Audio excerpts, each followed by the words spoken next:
Hello and welcome to the Pinnacle Talk Show, where we go beyond our church walls to talk about activities, events, and issues that's impacting our community and yours. I'm your host, Janae Sharice. Joining me would be Pastor Ricks, and our guest today will be no other than Atlanta's hottest female comedian, Sweet Baby Keita. But first, here's Shantae with What's the Talk? Hey guys, welcome to What's the Talk for August 2020 here at the Pinnacle Church of God. Do you guys remember our 3 W's? To wash your hands, wear your mask, and watch your distance. The COVID-19 call center is available to everyone 24 hours a day and 7 days a week.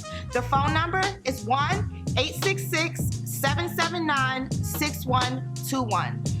The site is updated daily, and if you would like information, please also visit COVID-19 at FLHEALTH.gov. Again, that's info at COVID-19 at FloridaHealth.gov. Now, one more time, don't forget to wash your hands, wear your mask, and watch your distance.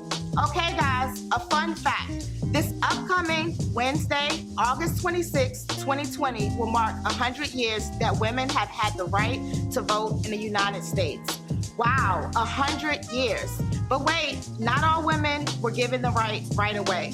It's amazing that when the Voters' Right Act was passed in 1965, African American women also gained their right. You still have time to make it to the polls. State primaries are behind us, but Election Day is November 3rd. The deadline to register is October 5th, 2020. So please visit registertovote.florida.gov for online voter registration. Okay, guys, that was What's the Talk. See you later.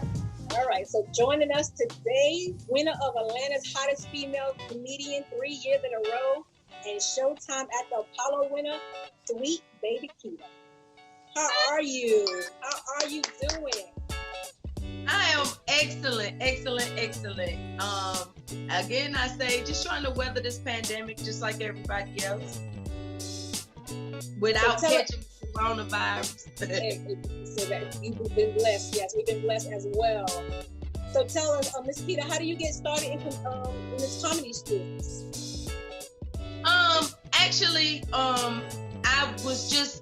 I love comedy, and that's the basis for it. So I love it, and I was going to shows and doing different things, and I felt like I could write jokes for other people, because everybody would tell me how funny I was, and I could write for other people, but I just didn't feel like nobody would be able to deliver what I wrote how I would have. And so I just started trying it out, and I really love it. I truly love it. And that's all I do now. Like, I don't have a 9 to 5. I have a whatever they book me for. Okay. So is it a struggle to get in this business and to get people to book you for gigs? No, what's funny is to do this professionally, to do it as a job, it is a lot. It takes a lot of work. You can't, like, the same effort that you put into somebody else's job when you go every day and you got productivity and things of that nature, you have to put that same time and effort into your own self. Like, you have to believe in yourself enough to do that same thing just for you. And so that's what I have to do.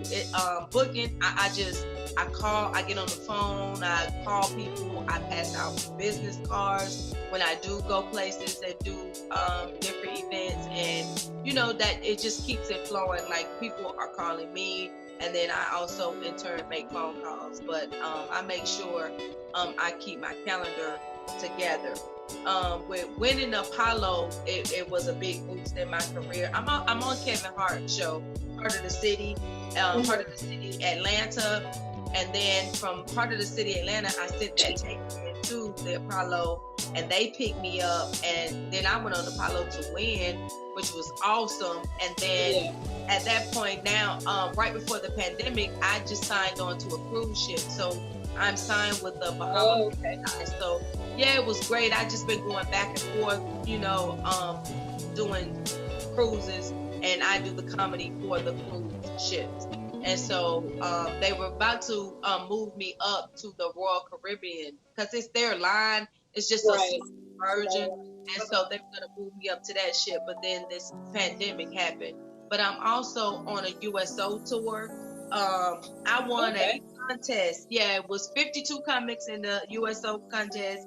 52 comics. They only picked 10. I'm the only female that got picked. So I get to perform for the troops up and down the East Coast. And then now I moved on to do it out of the country. So I've been to Korea and Dubai and then Afghanistan. That is awesome. That is awesome. So how long have you said you've been in this business? I've been doing it like 10 years. I've been doing it professionally for the last 3. Like the last 3 years, I've been doing only comedy. Like I live and pay my bills off of comedy. I don't do anything else. So it's been the last 3 years. And my daughter started her own business, and she came to me and she was like, Mom, how did you do it? How did you believe in yourself enough to just step out on faith and start your own, business? And I said, I didn't step out on faith. I got fired from my job. So you had to do something. It wasn't a faith thing. It was a fight. Wasn't faith. It was an F.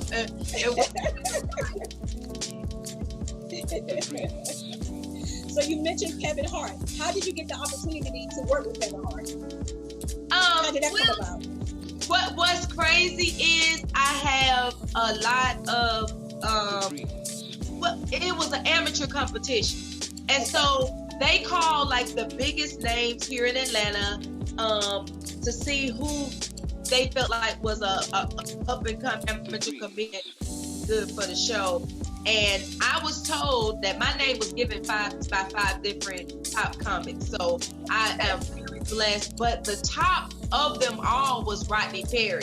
Rodney Perry gave my name, and he called me and he was like, Sweet Baby Keita, I got you. He said, I told him, I was like, other people gave my name, and he was like, no, I'm who you need to talk to. And I was like, yes. And all that day I was at work. I was working my job. I couldn't even work good. I was waiting to hear whether or not I got on the show. So when I finally got, the word that I was, added to the show, it was, it was everything. It's a blessing. So you have you work for different you are able to adjust your comedy skills for different vintages, for kids, for church groups, for the secular groups. So I have seen some of them, and they're very funny. So how did you decide to just like broaden your horizon in that act? Okay, well, that is a great question. What it is initially I started out doing stuff at my church. You always work in your church because faith without works is dead. And so I was at church and I would do different events and, host different events and stuff. And I was doing it there and they were, paying me. But then when I went they told me that in order to make it, I needed to go to the clubs. And so at that point, I started doing clubs and so I know how to talk to them. And that's what I love about me. I'm not in a box. I'm not just one-dimensional. It's so many people on this earth, and you have to talk to people in so many different levels. And that's what I'm saying. That was like, that is a skill. That is the top skill to have as a comedian, to be able to come in front of an audience, gauge the audience, and then give them the comedy for their style of audience. You know what I'm saying? The style of comedy for that audience. And so that's what I love about myself off top. Like, that is the biggest thing for me, to be able to do different types of comedy. But again, as all people do, I started out in church. Me, Whitney Houston, look. Tina Turner, all of us started out in the lower house. And even though do secular stuff, it doesn't take over me. Like, I'm not that. And I've been I had people try to sign me to different labels that ratchet people mean. And I was like, I don't want to be labeled under that because I do too much stuff. I got too much going, and I wouldn't put myself in that box either. So I just do whatever type of comedy that they give me the money for. One time, I had a gospel comedian tell me, you can't call yourself a Christian comedian because you do, secular. And I said, no, I call myself what I want to. I would do it for them. Anytime that I need to be called on, I know how to handle myself, and I know how to please the crowd that I'm there for. I get paid a lot. My New Year's show was at a church. I've done comedy from the pulpit to event centers, to clubs, to arenas. Like, I just want to be prepared for any audience that comes along. The hardest audience was a group of kids. I did a boys and girls club. Those kids were like 9, and I'm like, what I'm gonna say to 9-year-old? You know what I'm saying? But I pulled it out. I don't know what I told these kids or what I said, but it made, these kids look up to me and want to know how I got started and, how I do what I do. So I feel like I did a good job. But it's hard. It's hard to be across the board. I just cater to whomever books me. I promise you. So how does your faith ground you as far as your comedy is concerned? Play a role in that. How does what? Your faith, your relationship. Oh, listen, let me off top. I'm gonna tell you who I serve. Black Jesus. I always say that. I always say that. Like, people, they'll be laughing at me like, "Kitty, I serve Black Jesus." I don't know who else to say. But even when I was going to the Apollo, I did a Skype interview and some other things, and I was like, well, Black Jesus, it's in your hand. That's all I say. And I meditate on it for a minute and I move on. And if it's going to happen for me, I feel like things that are for me happen really easily. Like, it is no real effort for it. I feel like it's just, that's my path. It's an easier path. And so I just flow with it. But I always call on my Black Jesus. I be like, even when I was first starting out and people were asking me to come out of state of Georgia, and I didn't even know how I was gonna have money, how I was gonna travel, and I'd be like, listen, I'll come, me and Black Jesus will see what we can do. That's what I would always say. They'd be like, shit, they said it like I was just gonna go talk to them first. Me and Black Jesus gonna see how much money we got. We're gonna see what we can do. We'll get there. But I always say that. My faith is everything. Like, I believe there is a higher power. People call him by so many names and so many identities, but I always identify Black Jesus because, what I'm saying, just I am Black and I believe that. But truly, it is because it is funny. Remember on Good Times? Remember when they put that Black Jesus up on the wall? That was the only good time on Good Times. They never had a good enough time. They had some okay time, but it was never good till Black Jesus was on that wall. Remember James hit the number? Michael found money. Thelma got a job. That's when stuff happened good. Wow. So you living in ATL right now, but you're originally from Spartanburg, South Carolina. True. Yeah. So tell us about that. How did you make it to Atlanta? I'm from Spartanburg, South Carolina, and I love it. I always represent my city. I'm proud to be from there, to grown up in that type of environment where it was a family and a connection. Like, it was everything to me, and it made me who I am. I love it. But in 1992, I came down here to Freaknik. And if any of y'all ever been to a Freaknik, you know what happened? I had so much fun. I called my job back in South Carolina and quit over the phone. But coming from South Carolina, like, you know your family and stuff, we all Black, but it's more white people. So I went to school with white people. Like, I did so much. For real, I be laughing because I tell people I was raised white. I know I was. Like, I lived a white people life in South Carolina.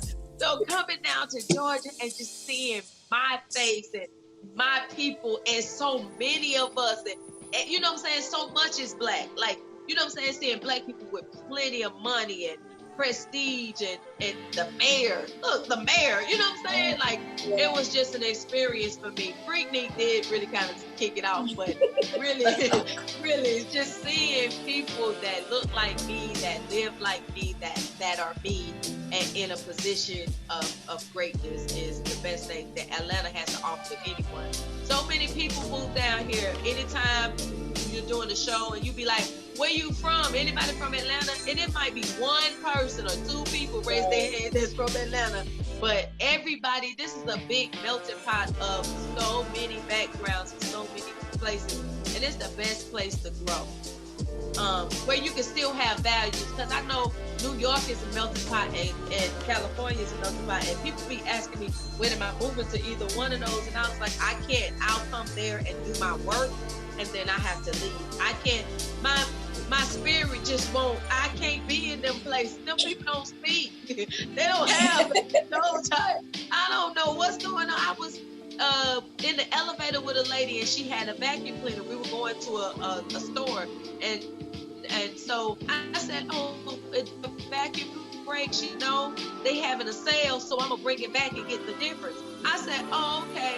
And so she looked over, she was hitting her sister, and then she looked over, she said, listen, wait. Calling your phone with music. I said, I'm from South Carolina. And so she said, I knew you weren't from here. Like, they was like, why is she talking to us? But yeah, it's amazing to go to these different places, but just to see that you know what I'm saying, there's something about the South that let us be real good people, no matter where we are or what we do. He was on the Steve Harvey show, and he said that he see you as one of the that you're going to be a superstar in this business. That's what he said. That's what he said. I've seen your material. I believe it. I believe it. He said that. And it was so amazing because it wasn't a show. Steve liked me on the Apollo. He flew me out to California, and I get there, and like I said, he did say all those great things to me sitting on his very couch. But after Steve's segment, Steve usually just get up and he goes back to his dressing room, and you as a guest go back to your dressing room. And so when the segment was over, Steve was still talking to me. And he said, I just see you doing great things. He said, come back in 3 years. He said, you're going to be somewhere else. I see it. He spoke so much over me. He said, you're going to take some people's spot. And I said, I don't want to take nobody's spot. He said, you're not taking it. It's open and you're going to move into it. And so usually during this time, they play music. So they started playing music as they normally would. And Steve said, cut that off. Don't you see me cut it off? I was like, oh my God. Like he walked me off. He met I have an assistant. She's wonderful. I know I'm not no mega star, but I have so much going on that, clerical, different things. She makes sure my clothes are straight. Like, she does everything. So my assistant was with me. She flew out to California with me, and my cousin lived there. So she came to the studio. He met them, took pictures. He was so nice. People have so much to say about different people, but just meeting him in person, my perspective, he's a really good person, and he wishes great things on people, and he's speaking to people's lives if they just receive it. Wow. So I got a question for you. How did you come up with the name Sweet Baby? That is funny. I don't know. It ain't no everyday thing. I was working with and he's great. His name is The Dream. The American Dream. He's a singer. His real name is Terrence Nash. And he and I was like thick as thieves. We worked a regular job. And I used to call him my sweet baby Terriers. And he came in the job one day and started rolling up his posters. And he was like, I'm out of here. I made it. And that's when he stole the first song. He stole a song of Britney Spears, and he did Umbrella for Rihanna. So that was like his takeoff. Wow. And he came in the job, and he packed his desk up, and he was like, I'm headed to the top. And I was like, good luck.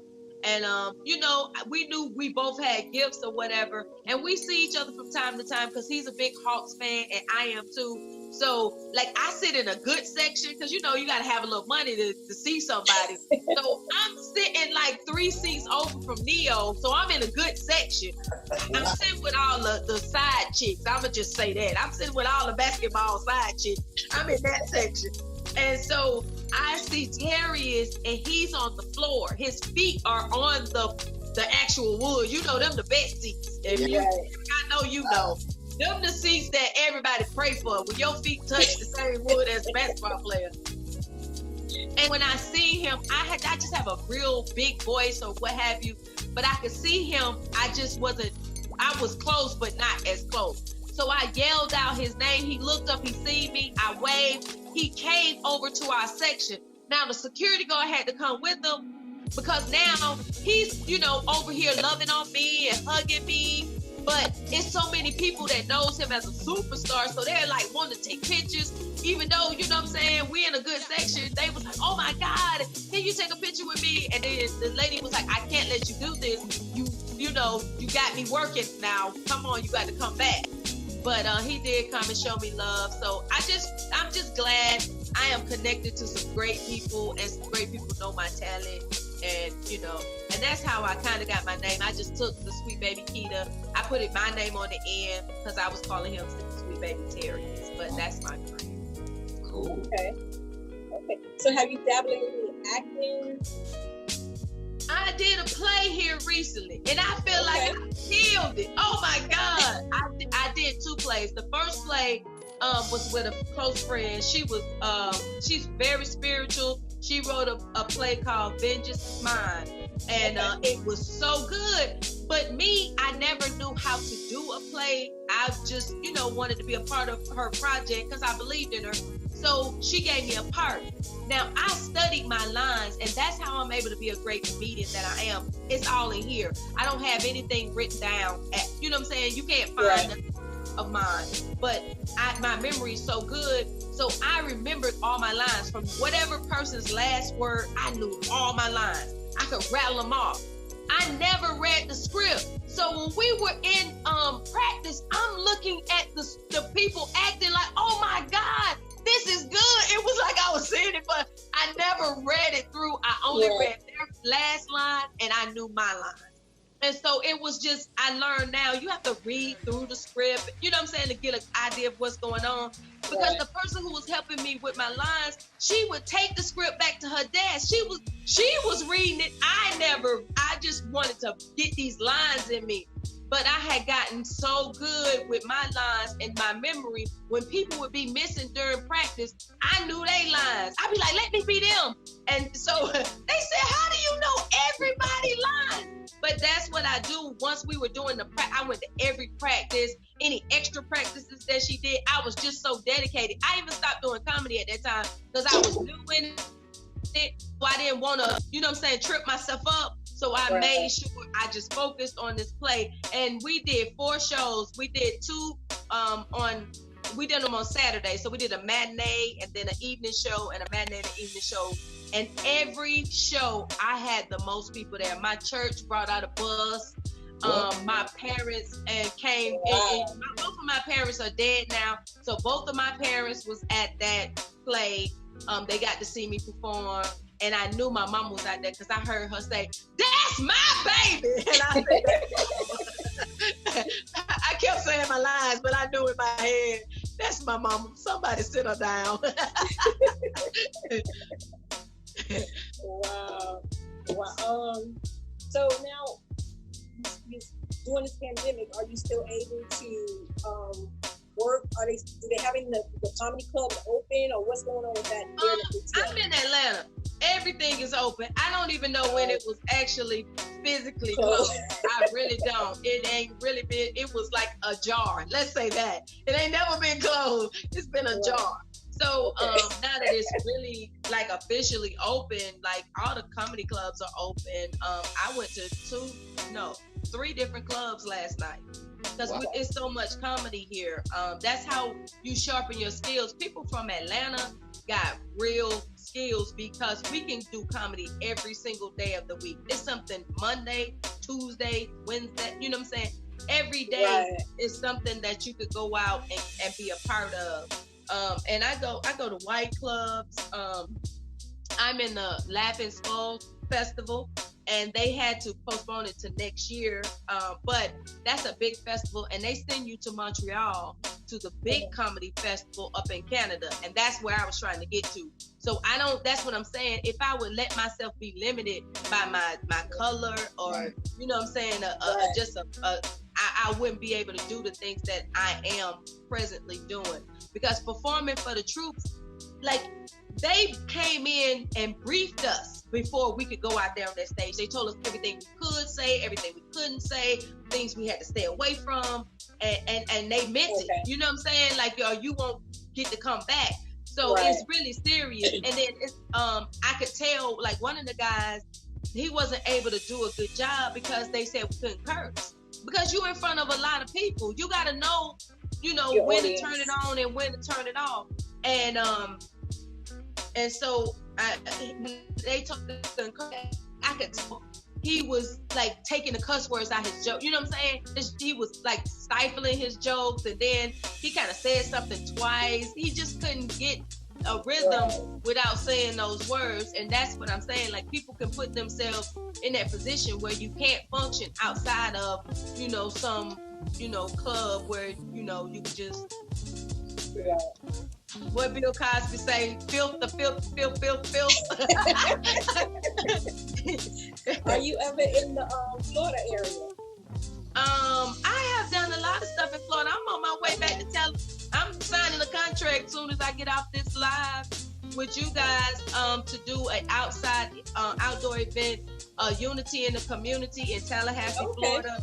It's going to be outside where people can stay in their cars, and then we're going to be on the stage performing.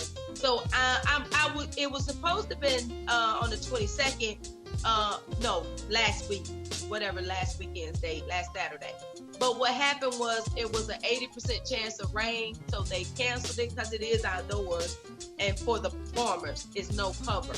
So they didn't want, you're gonna be on mics and different stuff, and they didn't want nothing to happen to the performers. So they postponed it to Labor Day weekend. So I will be coming down to Tallahassee, Florida to do that. I'm also doing a outdoor event in my hometown tomorrow. I'm in Spartanburg, but it's a Stop the Violence event. During the day, I'm going to do a Stop the Violence event where we're just going to encourage people, to love more. People always say love more. My encouragement is to hate less. That's all I can do. I can promise you to hate you a little less. So loving more is hard. How far is I can hate you less. Yeah, but it's a big thing because Carolina is kind of in between, the bigger cities, New York and, upstate and Georgia and Florida. And it really don't have, an identity. Let's just say that. So what they do is, as they are seeing this stuff on TV and different things and videos and stuff, they just try to be bad or do what other people are doing. They're kind of monkey see, monkey do. And then, but killing is for real. Nobody's coming back from that. Right. Excuse me. But nobody's coming back from, I'm used to, and I know you guys, y'all grew up in an era where it was just a good fist fight. You get out there, you scratch and pull some hair. Right. Somebody might lose their shirt, but other than that, you went in the house and you came back out the next day. But now it's just done got to the point where it's just, they kill it. Like, and with no regard, no regret. Like, it's just, I don't think people have a value of life. I value my life.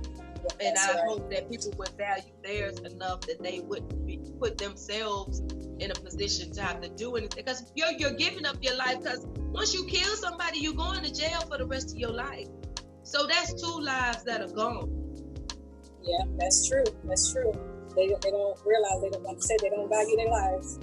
But that's awesome. That's awesome that you're able to go back down there to support your community like that.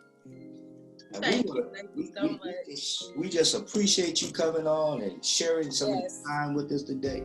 Wow, we're looking for you. I know you're going to Tallahassee, but we want you to go down to Wildwood. I don't know where's Wildwood at. Where is that?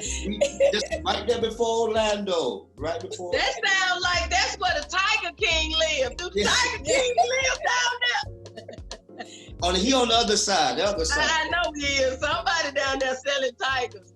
I had said I'm gonna get me a tiger. I ain't gonna be out here fighting nobody. I'm gonna have me a tiger. I'm gonna name it Cat. But we're so thankful that you joined us. We just excited about your career. We're gonna be following you. We had an opportunity to look at some of your Thank you. I want to say this in closing. The hard part, my career is so many people in this industry, and a lot of people think it's easy. It's not. It's not easy at all. But it's so much harder for a woman. I feel like even in the things that I have done, the greatness that I have achieved, I still have so much more to do. I have to fight. I have to, just scratch and, just keep moving every single day. Keep myself up. Keep myself motivated just to keep going, because they don't make it easy for women. They make it very hard for us. They act like we're not funny, but then I am funny, and that's the most worst threat to these people now. A man, now I'm a threat to them because I am such a funny person, and I'm not gonna compromise my body or my integrity, and you will respect me. All of that will be intact. It's not gonna be about you can do this or some. No, I need my money.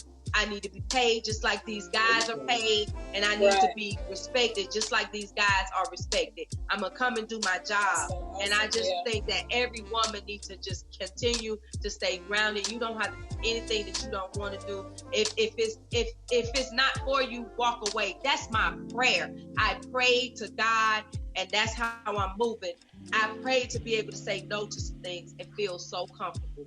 That's the point that I always want to be at, because sometimes you'll say yes to something because you in a situation, you in a you know what I'm saying, you bound up and you got some things going on and you need this money to make it, but it's done compromised who you are. And I pray, that's my own prayer. I don't ever want to take something because I just desperately need it. And I done compromised who I am. I'm not gonna do that. I say no proudly. I don't think about it anymore. If it's something that I don't agree with, it's a no.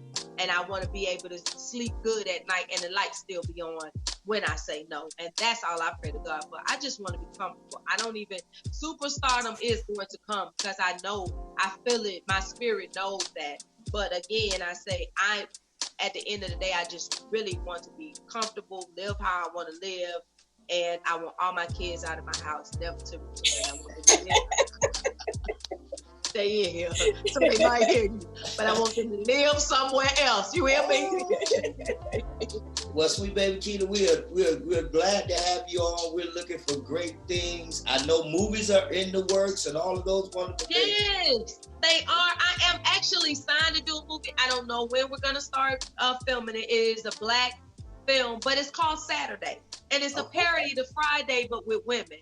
So when I read the script, I was like, oh my God, this is me. So the person she seen me on the Apollo, and she called me up. I've signed a contract and everything, so I'm contracted.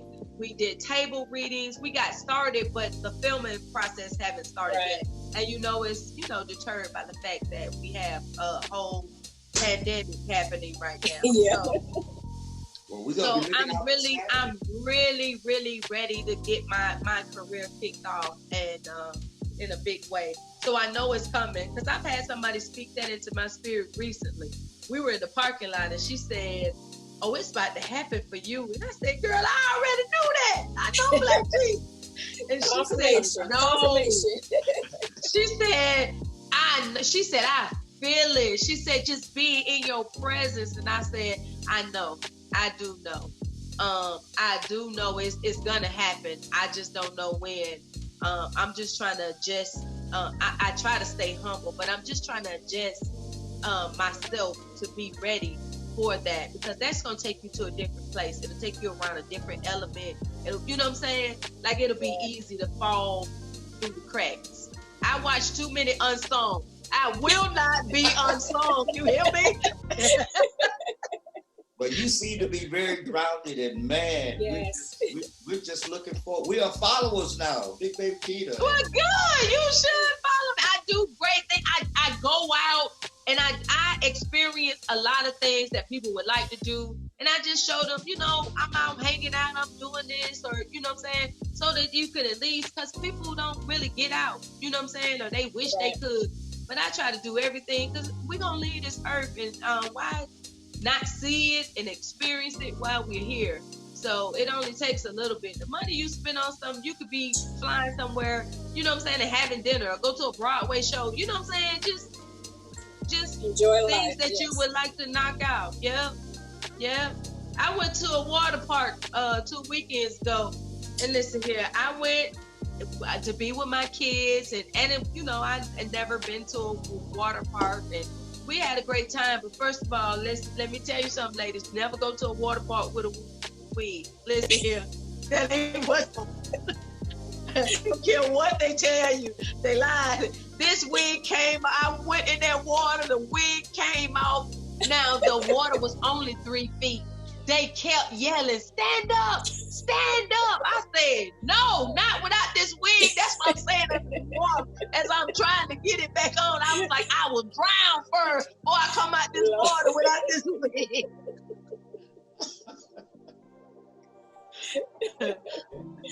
I am willing to die. No. Yay! I know y'all got a lot of water parks in Florida. Somebody's spirit needed that. They needed that. They were like, okay. Yeah, make sure this wig is secure. Make sure you got some glue in the front and it's sewed down somewhere.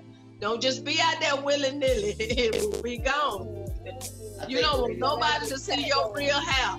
I think the ladies are going to appreciate that advice. They do. Oh, they do. Yeah, because I just started dating this guy. And he was like, "What your real hair look like?" And I was like, "None of your business. That's too personal." Sir, we ain't even made it there yet. You don't ask a woman her age and nothing about her real hair. Them two things that you just don't do. You welcome. Somebody's spirit need. I don't know who is somebody needed that. But that's men. Stop that. Stop asking women what their age is and where they real hair at. When they ready to show it to you, you'll already be married to them. That's when it's gonna happen. Okay. Well, thank you so much. We appreciate your time, and we are looking forward to seeing you in your future endeavors. Thank you so much, and I hope this blessed you guys, and I hope it blessed somebody else. Women, this is our year. Stay strong, continue on, never waver on your integrity, and just keep it in your lane. Take your lane. Bye. Bye. God bless you. Hey guys, welcome back. It's Pinnacle Spotlight time, where we spotlight a local business owner here in our community. Today's spotlight is Percival Wallace of P Stunner Productions. P Stunner Productions was established in 1997 here in Wildwood. It all started with a cassette tape, a keyboard, and a church microphone. Percival's father, Bishop Wallace, believed in his son and wanted him to pursue his dreams. As the pastor of the church, he allowed Percival to utilize his gifts and bring his first clients here to this church. Fast forward to 2015, P Stunner Productions officially became a limited liability company. We record on digital boards with top-of-the-line studio microphones. P Stunner Productions will produce music of any genre that you may be interested in. They also offer piano and vocal lessons starting at the age of 6, as well as videography. If you are looking to record an album, a single, a motivational speech, a sermon, anything like that, Peace Stunner Productions is the place to make it happen. If you would like to make an appointment, you can reach them at 352-461-3259. Peace Stunner Productions 1114@gmail.com, and on Facebook.com is Percival Wallace. Peace Stunner Productions LLC, where all of your musical dreams can come true. Bye, guys. We want to thank our guest today, Sweet Baby Keita. For additional information, check our description box below. I also want to thank our pastor and Sister Shantae for always joining us. And don't forget to subscribe to our new channel, The Pinnacle Talk Show. Like, share, and don't forget to hit that notification bell. And always join us every Sunday morning at 10:30 for our drive-up service. Till next time, I'm your host, Janae Sharice. Have a blessed day.